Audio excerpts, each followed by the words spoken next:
Muito bem, o nosso tema de hoje é um jogo de palavras muito interessante. Crer para ver ou ver para crer? Qual dos dois é o caminho certo, né? A gente se apega muitas vezes a falsas dicotomias, né?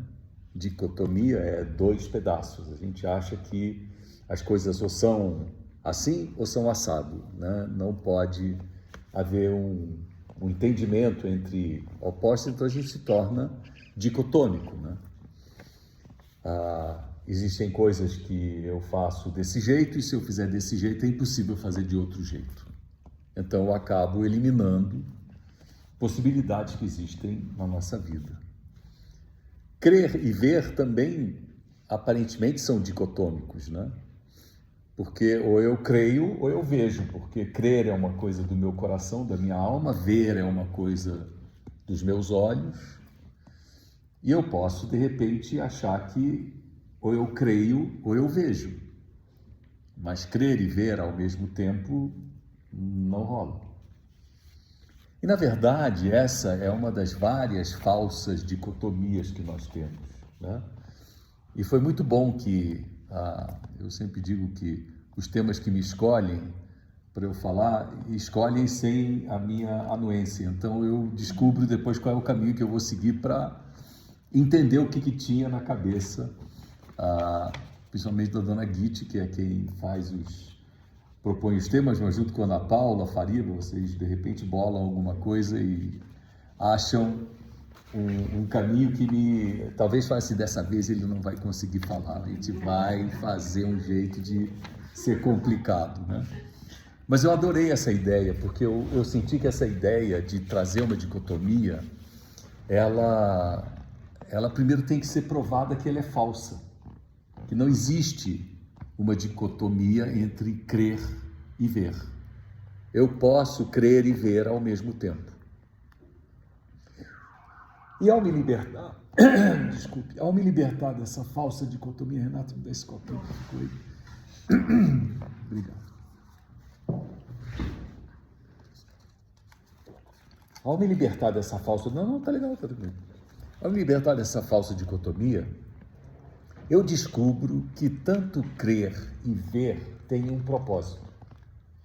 É eu encontrar a verdade. Porque eu vou querer usar todos os instrumentos que eu tenho da crença, né? Daquilo que eu digo não consigo provar de uma forma, digamos, científica ou de uma forma linear, né? De uma forma muito racional, né? Mas eu creio. Por exemplo, uma das questões de crer é a existência de Deus. Eu posso provar? Há caminhos que a crença me leva a dizer, sim, eu creio. Mas, se eu quiser uma prova científica da existência de Deus, eu posso trazer certos caminhos que se iniciam com a crença, né? Porque eu creio na existência de Deus, eu posso dizer, por exemplo, que não é possível que o universo tenha se autocriado. E se há sempre uma criação, então há um criador. Mas essa também é uma crença, né? Porque eu não posso dizer que eu comprovo isso de uma forma como a ciência materialista atual é capaz de fazer. Mas eu parto de uma crença, né?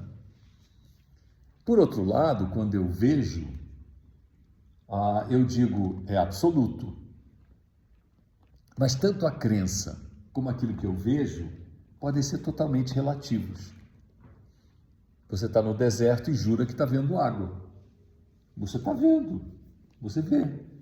Está lá, olha que lago lindo, maravilhoso, nós vamos lá agora nos fartarmos de água. E esse lago não existe. Eu sou capaz até de ver palmeiras no deserto.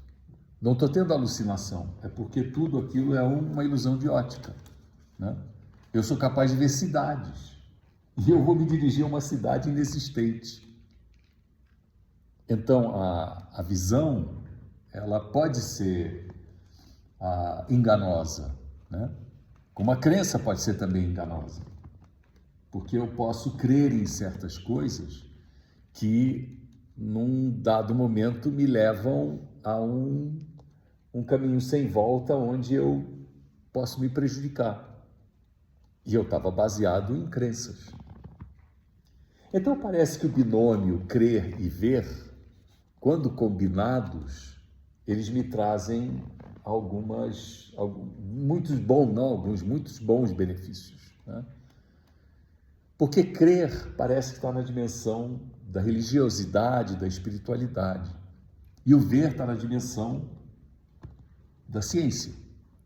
E se eu uno esses dois, religião e ciência, eu tenho muito melhor chance de encontrar a verdade do que se eu for somente por um caminho ou somente por outro. Porque, inclusive, é Abdu'l-Bahá que nos diz, o filho de Baha'u'lláh, né, que esses dois pilares do conhecimento, eles têm que caminhar juntos. Porque um sem o outro, ele se torna incompleto. A religião sem a ciência, diz Abdu'l-Bahá, pode se tornar puro fanatismo, e a ciência sem religião se torna apenas uma expressão materialista que pode levar a humanidade a caminhos muito perigosos da sua própria destruição, né? Então, crer e ver podem e devem caminhar juntos. Mas eu quero fazer agora aqui na verdade vai ser uma ilação. Eu estou querendo levar vocês a pensarem de uma forma um pouco mais diferente do que colocar crer e ver numa igual posição. E eu vou pegar emprestado de Abdu'l-Bahá uma analogia que ele faz sobre a questão da pré-existência de Deus à existência da humanidade. Mas como pré-existência de Deus, a existência da humanidade ou de tudo, né? Da realidade, né? Se foi o próprio Abdu'l-Bahá que diz que não pode haver criatura sem criador. E não há criador sem criatura. Bom, mas se não há criador sem criatura, como é que o criador é pré-existente? Então, existia um tempo que o criador não tinha criação? Aí Abdu'l-Bahá explica que essa pré-existência, na verdade, está na dimensão da essência, não da temporalidade, né? Mas como é que é isso? Aí Abdu'l-Bahá traz um exemplo que soluciona, e eu quero trazer isso para o crer e ver. Ele diz que quando você risca um fósforo, quem vem primeiro, o calor ou a chama? Quem leu deve saber qual é a resposta. Quem leu e não está lembrado também não vai saber a resposta. Mas isso está em resposta a algumas perguntas, em que Abdu'l-Bahá diz que o calor e chama aparecem ao mesmo tempo quando você risca o fósforo. Mas a chama é pré-existente em essência ao calor. Porque não há calor sem chama. Então essa questão da pré-existência, ela nos mostra que há fenômenos, há realidades que nos cercam, que se nós adentrarmos na dimensão da pré-existência, a gente sai daquele dilema do Ho'oponopono, né? Que é aquele desenho do bicho que come o próprio rabo, né? Ouroboros, que é o que a professora me ajudou aqui, obrigado. Por que você tem que levar ela? Tá vendo? O Ouroboros é um dilema, quer dizer, mas se o bicho come o próprio rabo, como é que ele mesmo existe comendo o próprio rabo, né? E aí vem essa questão do crer e ver. Existe alguma dimensão de pré-existência entre o crer e o ver? O que vocês acham? Se eu falasse em crer e ver, são duas realidades que acontecem ao mesmo tempo, porque elas podem se alimentar, nutrir uma outra, né? Será que eu poderia dizer que há uma dimensão de pré-existência de um com relação ao outro, o que não significa uma hierarquia de valores, tá? Mas significa uma possibilidade de eu ter novas descobertas. E eu quero provocar isso aqui hoje. Eu quero dizer que o crer pré-existe em essência ao ver. Ainda que os dois possam acontecer ao mesmo tempo, ainda que os dois sejam iguais à chama da vela, do fósforo, que aparece ao mesmo tempo. Mas um pré-existe ao outro. E a própria ciência nos demonstra que o crer antecede ao próprio ver, porque quando um cientista tem uma intuição, ela resolve adentrar por um caminho de descobertas, né? E adentrar nesse caminho de descobertas, de pesquisa, nasceu, segundo essa proposta que eu quero fazer a vocês, nasceu a partir de uma perspectiva de crença. Eu creio que isso me leva, eu tenho a intuição que isso pode ser dessa forma, e daí eu vou pesquisar. Mas eu posso primeiro ver e depois crer também, mas a crença, ela teve uma existência anterior. Com isso, o que eu quero dizer? Que quando nós estamos no caminho da busca da verdade, porque daí vem o São Tomé, né? Ver para crer, mas também é crer para poder ver, porque se você não crê, os seus olhos se fecham e você não vai aproveitar a oportunidade, né, de poder ver. Esse exemplo, essa situação do não crer e daí não conseguir ver, fica muito patente numa analogia, né, uma metáfora que se usa muito sobre o sujeito que está num rio se afogando e pede ajuda a Deus, né? E de repente ele vê um cipó pendurado numa árvore que passa por ele, ele continua gritando, pedindo ajuda a Deus. Aí vem um tronco de uma árvore passando no rio e ele continua pedindo ajuda a Deus. E aparece um galho de uma árvore enorme e ele está lá se afogando, pedindo ajuda, até que ele morre. E aí quando ele vai ter com Deus, fala: poxa, eu pedi tanto para você e você nada. Eu falei: mas cara, eu te mandei o cipó, depois eu mandei o tronco, depois eu mandei o galho da árvore, você nada? Não percebeu? Porque se você não crê, você não consegue ver o que está acontecendo ao seu redor, né? E muitas vezes na busca da verdade, nós imploramos muito por iluminação, entendimento, clareza para poder perceber onde se encontra a verdade, mas falta essa dose da verdadeira crença, do verdadeiro crer. Para que aí sim, quando o chamado acontece, eu já estou capacitado a ver, porque senão eu não vejo. Então, muito da nossa cegueira, quando nós estamos na busca da verdade, é porque nós queremos ver, mas nós, na verdade, não cremos. Não temos a convicção da crença. Por isso que eu digo que, a meu ver, a crença, ela pré-existe a nossa capacidade de visão.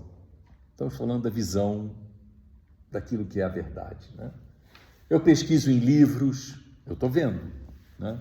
Eu pesquiso, hoje em dia, mais chique, né? Eu pesquiso em vídeos, eu pesquiso no ChatGPT, eu vejo um monte de evidências de coisas, mas eu não consigo discernir onde está a verdade lá. E eu continuo na minha busca, implorando a Deus, às forças universais, o nome que eu queira dar, para que eu consiga alcançar a verdade. Mas eu não consigo ver. Tudo passa por mim como se fosse uma ilusão e eu não consigo ver.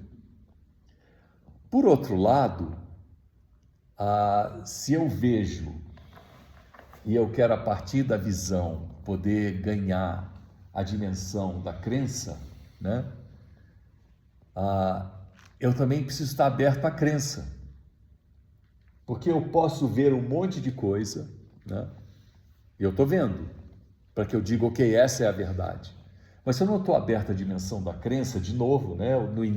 Na primeira parte, eu não estava aberto à dimensão da crença, portanto não consigo ver, tá?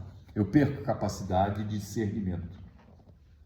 Porque, inclusive, é Bahá'u'lláh que nos diz, né, que se a mais amada de todas as coisas é a justiça, né, a justiça no sentido da equidade, de ver com seus próprios olhos, né, se você não está aberto a essa dimensão da crença, você não vai conseguir ver com seus próprios olhos, você não vai ver nada, né? Então, na verdade, crer e ver, eles estão intimamente ligados, né?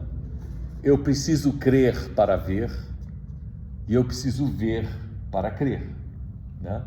Eles não são dicotômicos, não são excludentes, né? É uma falsa dicotomia, né?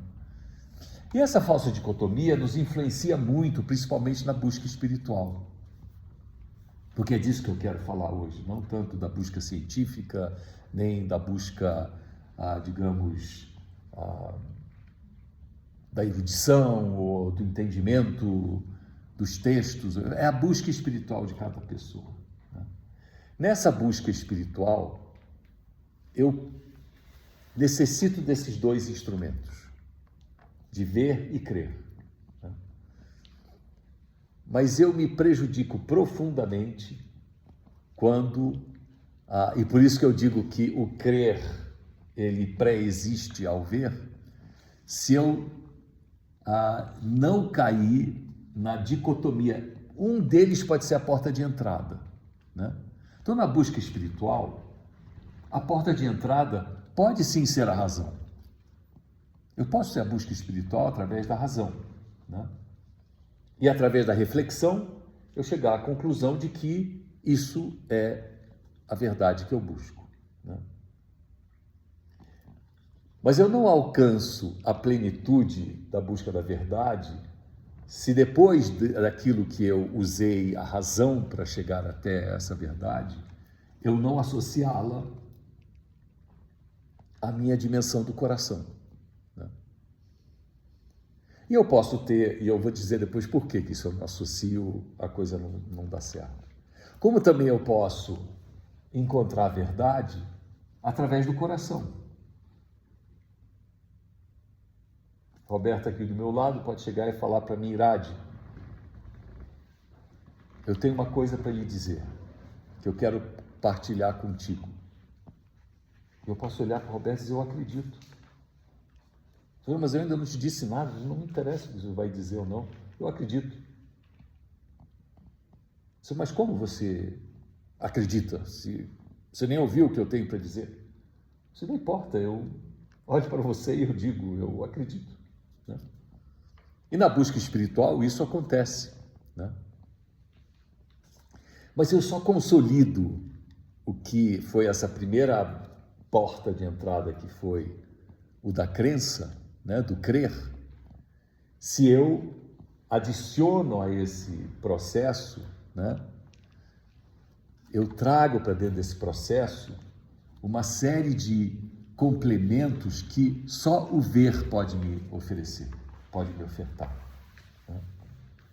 Então, eu posso dizer, quando eu ouço falar de Bahá'u'lláh, e eu dizer, eu acredito.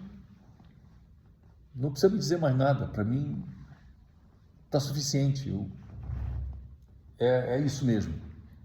Mas como você vai dar solidez à tua crença? Através do ver.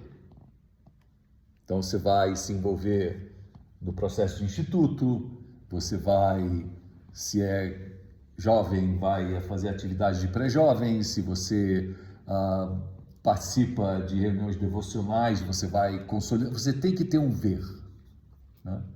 Porque se não houver o ver, o crer, por si só, ele não ganha a solidez, mas ele foi a porta de entrada.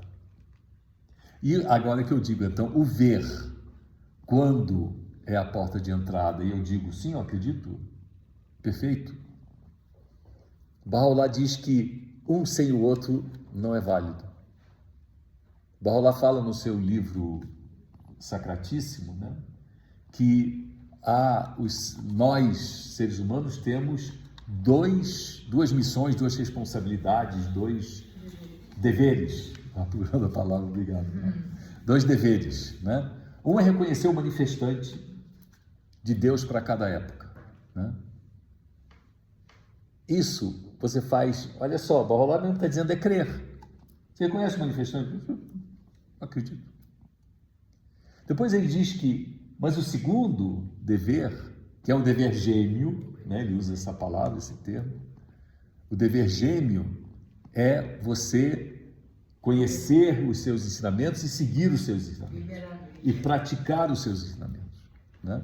Esse é o ver, porque isso eu só faço com ver.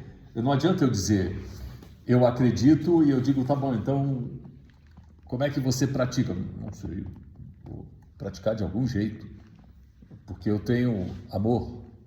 Não, você tem amor, mas está faltando conhecimento, né? Está faltando solidificar as bases disso, né? Então, crer e ver andam juntos o tempo inteiro. E não há supremacia de um sobre o outro, ainda que eu insista, né? Uma posição muito particular minha. Não estou me baseando nos escritos bahá'ís para dizer isso. Mas eu diria que o crer pré-existe ao ver, pelo próprio fato que Bahá'u'lláh, no livro Sacratíssimo, coloca o crer primeiro e depois bota o ver. Porque ele podia ter dito o contrário, de outro jeito, né? E dentro dessa dimensão, né, você pode ser o detentor dos melhores atos de dedicação, de bondade, de compaixão, de companheirismo, né? Mas se você não crer, Bahá'u'lláh diz, esses atos de nada valerão. Porque a nossa essência, a nossa existência, ela é espiritual, né? Então não tem como eu fugir do crer como o elemento impulsionador do nosso processo, né? Então basicamente era essa provocação que eu queria fazer aqui inicialmente, a gente poder agora crer e ver e cada um aqui poder, cada uma poder também dar a sua colaboração.